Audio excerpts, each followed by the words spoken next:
रहीम नाज़रीन अस्सलाम वालेकुम, मैं हूं इमरान वसीम।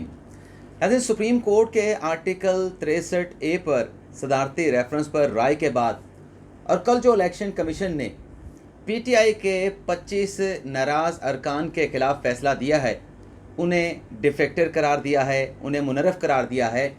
इन दो फैसलों का पंजाब की हुकूमत पर, पंजाब असम्बली पर क्या लीगल फॉल आउट होगा? आज इस मौजू पर हमारे साथ मौजूद हैं कानूनी माहिर अदरीस अशरफ साहब। उनसे जानने की कोशिश करेंगे कि पहले सुप्रीम कोर्ट और फिर इलेक्शन कमीशन का फ़ैसला आया। इस सूरत हाल में नंबर गेम की दोबारा से बातें होना शुरू हो चुकी हैं, लेकिन क्या इन दो फैसलों के बाद जो पंजाब असम्बली है वो बढ़ सकती है, पंजाब असम्बली नहीं बढ़ सकती? किसके पास जो है वो मेजॉरिटी मौजूद है? कौन हुकूमत बना सकता है, कौन हुकूमत गिरा सकता है? इन सारे सवालों का जवाब जो है वो अदरीस अशरफ साहब से जानने की कोशिश करेंगे। सर जी, बहुत बहुत शुक्रिया आपका वक्त देने का। बड़ी मेहरबानी जी, आपने इनवाइट किया। नहीं सर, वो पिछले दिनों हमने जो प्रोग्राम किया तो आपने कहा था कि पंजाब से का फॉल आउट क्या होगा इन फैसलों के बाद, तो आपने कहा था कि मैं इस पर स्टडी करके, रीडिंग करके फिर आपको बताऊंगा। तो आज अदरीस भाई ने खुद कहा कि आज इस पर बात कर लेते हैं। तो सर, आप क्या देखते हैं? सुप्रीम कोर्ट की इंटरप्रटेशन आ गई, फिर इलेक्शन कमीशन का फैसला आ गया, तो पंजाब में क्या बनने वाला है? असम्बली बच पाएगी? नंबर गेम क्या है? फॉल आउट क्या होगा इन दोनों फैसलों का पंजाब की असम्बली पर, पंजाब हुकूमत पर? आपके सवाल पे आने से पहले मैं उस पे जो राय सुप्रीम कोर्ट ने दी है, या जो 184(3) में जो फैसला दिया है 63A के बारे में, पहले ज़रा उस पर थोड़ी सी बैकग्राउंड दे दूँ। देखिए कि 63A जो अभी हमारे सामने मौजूद है आफ्टर 18th अमेंडमेंट, जो अभी कॉन्स्टिट्यूशन का हिस्सा है, उसके अंदर एक बड़ा बैलेंस था। यानी जो वोट्स डाले जाते थे और रीडिंग यही कहती थी कि वो वोट्स काउंट होना है, लेकिन जो शख्स अपनी पार्लिमानी पार्टी की डायरेक्शन को वायलेट करते हुए अपने वोट का हक इस्तेमाल करेगा, वो डी सीट हो जाएगा अगर कोई ऐसा डिक्लेरेशन जो पार्टी प्रेसिडेंट भेजता है after getting the explanation of that member, अगर वो उससे उसकी एक्सप्लेनेशन से सेटिस्फाइड नहीं है तो वो उसको डिफेक्टेड डिक्लेयर करके वो स्पीकर ऑफ कंसर्न्ड असेंबली और इलेक्शन कमीशन को जो है वो भिजवा देता है, और उसके बाद वो शख्स जो है वो डी सीट हो जाता है। इसमें एक बड़ा बैलेंस था।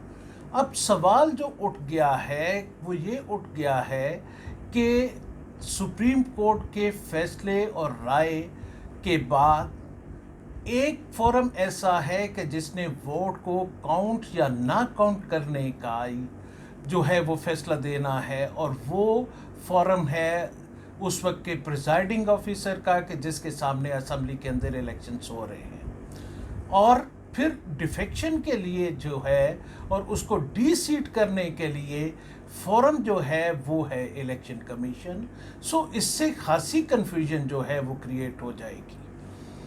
कन्फ्यूजन इस तरह होगी कि अगर फैसला बाद में इलेक्शन कमीशन ये करता है कि जी वो जो डिक्लेरेशन आया है बाय द पार्टी प्रेसिडेंट या स्पीकर की तरफ से जो आया है, वो declaration in accordance with the constitution जो है वो नहीं है, कॉन्स्टिट्यूशनल प्रोविजंस को ठीक तरह से जो है वो अप्लाई नहीं किया गया, या वो उसमें जो है वो डेफिशिएंट है किसी न किसी वजह से, लिहाजा इसने डिफेक्शन नहीं की है, चूँकि party direction of the parliamentary party थी नहीं।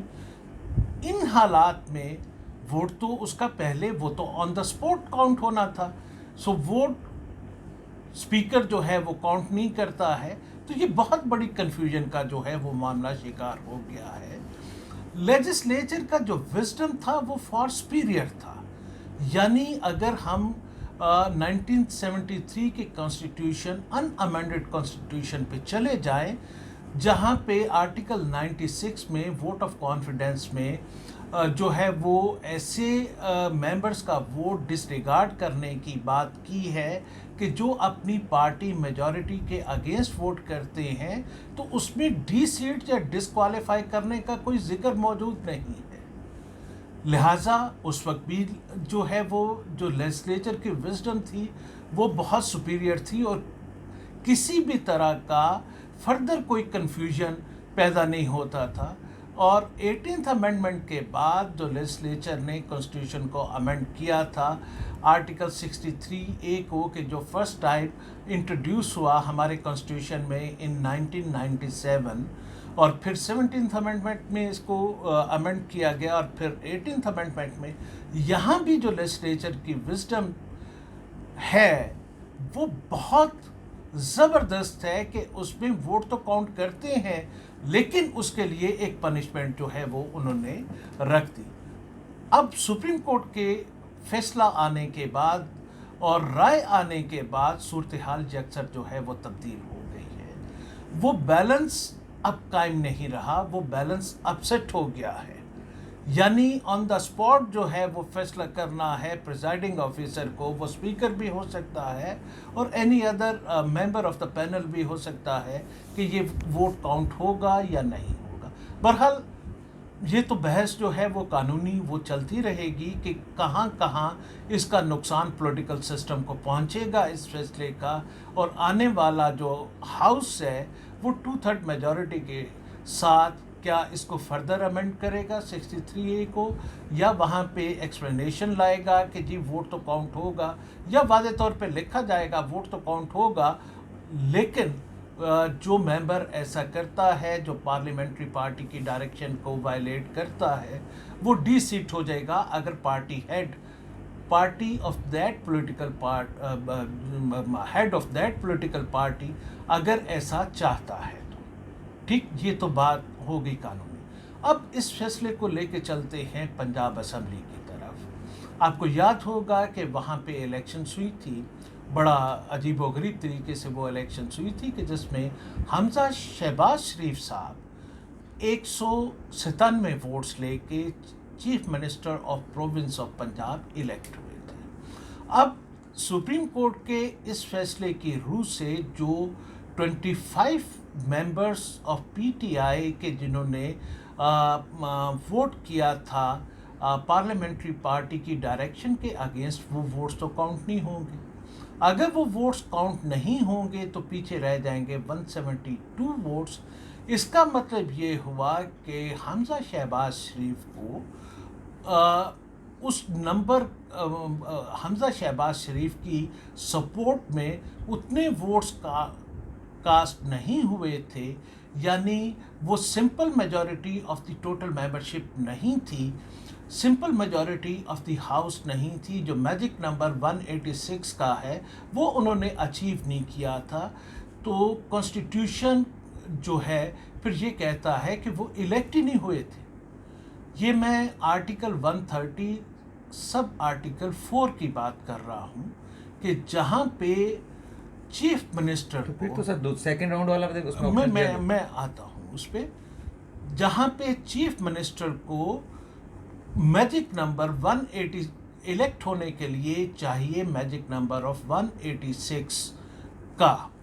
अब दूसरा सवाल है कि उसमें एक प्रोविज़ो है जो बात करता है सेकंड पोल और थर्ड पोल की। मेरा ओपिनियन ये है कि सेकंड पोल और थर्ड पोल या ये प्रोविज़ो अप्लाई उस शक्ल में करेगा कि अगर जो है वो चीफ मिनिस्टरशिप के लिए कैंडिडेट्स 2 से ज़्यादा हों, यानी वो 3 हों, 4 हों, वो 5 हों, तो ऐसे शक्ल में सेकंड पोल और थर्ड पोल का ऑप्शन जो प्रोविज़ो में दिया गया है वो अप्लाई करेगा। अगर सिर्फ 2 कैंडिडेट्स हैं तो प्रोविज़ो जो है वो अप्लाई नहीं करता है।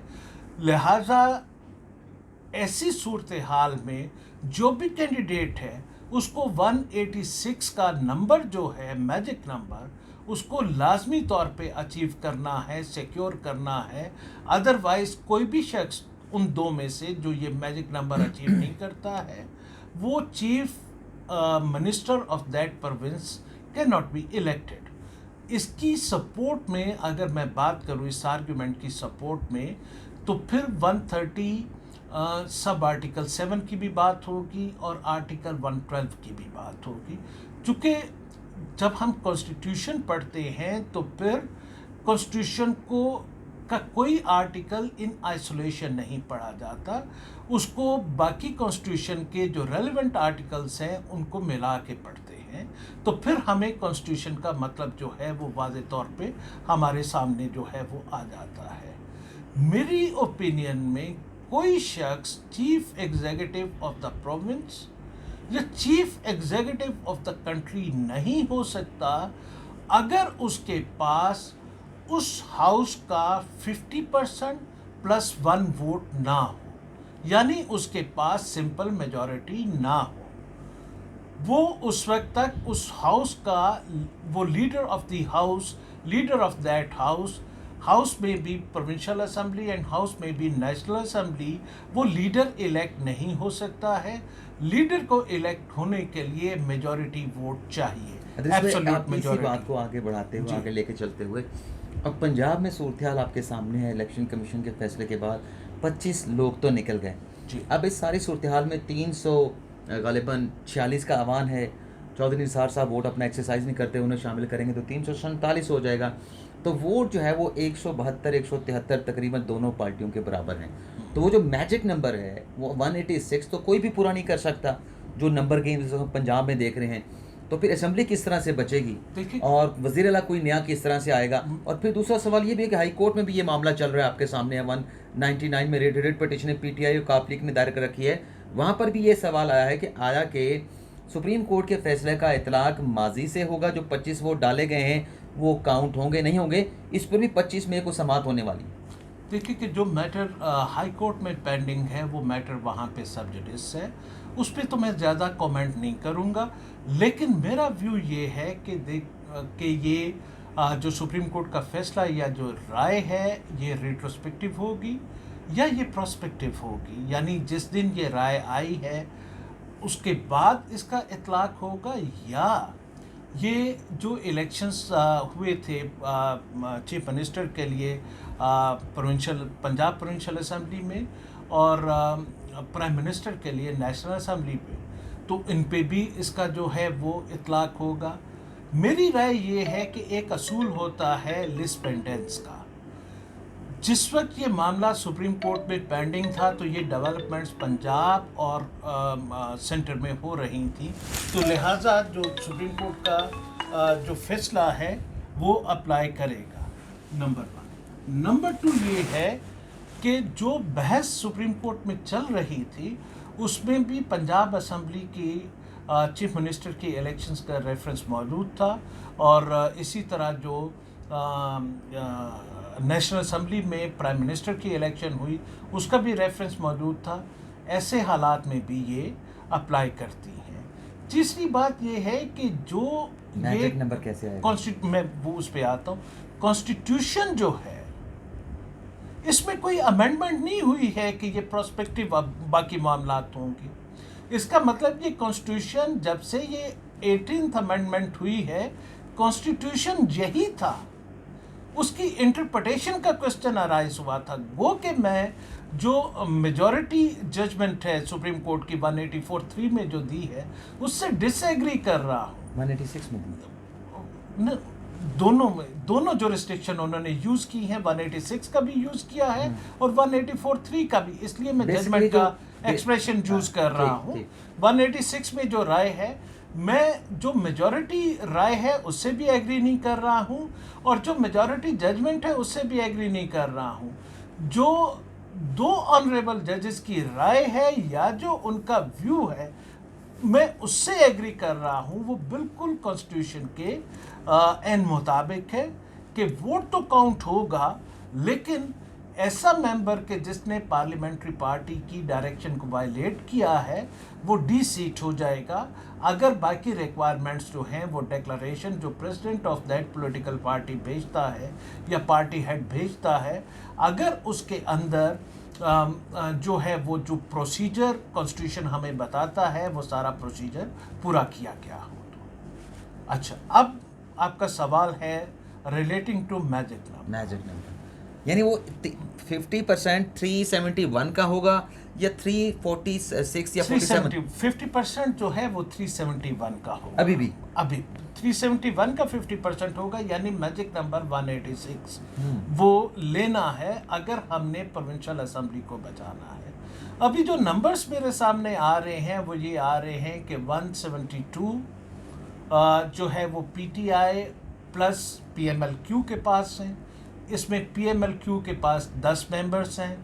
इसी तरह जो पीएमएलएन पीपल्स पार्टी और दूसरी इंडिपेंडेंट और बाकी लोगों को मिला के हैं, और वो लोग के जो पीएमएलएन के मेंबर्स जो उसको वोट नहीं करना चाहते थे उनको भी मिला लें तो ये 177 का नंबर बनता है।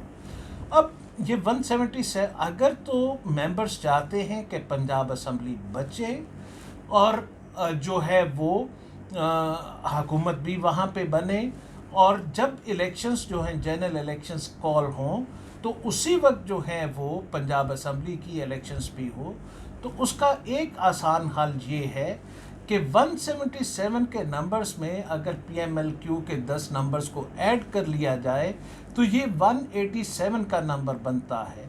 यानी मैजिक नंबर जो 186 का है वो क्रॉस हो जाता है। जब वो क्रॉस हो जाता है तो चीफ मिनिस्टर भी ड्यूली इलेक्टेड हो जाएगा, कॉन्स्टिट्यूशनल प्रोविजंस भी सारी की सारी कंप्लाइड विद हो जाएंगी, और पंजाब असेंबली भी बच जाएगी, और जो मेंबर्स डीसीट हुए हैं उन पे बाई इलेक्शंस हो जाएगी। चलें, बहुत बहुत शुक्रिया। अदरीस अशरफ साहब ये कह रहे हैं कि अभी भी इलेक्शन कमीशन का फैसला आने के बाद और सुप्रीम कोर्ट की राय कम डिसीजन के बाद अगर वज़ीर आला का इलेक्शन वहाँ पे होता है, अदरीस साहब का तो कहना है कि पहला जो इलेक्शन हुआ वो ख़त्म हो गया सुप्रीम कोर्ट के फैसले के बाद, लेकिन अगर ऐसा सिनेरियो बनता है तो अदरीस साहब का कहना है कि 186 नंबर हासिल करना पड़ेंगे। ये अदरीस अशरफ साहब की अपनी जो कानूनी राय है, कॉन्स्टिट्यूशन राय है उसके मुताबिक।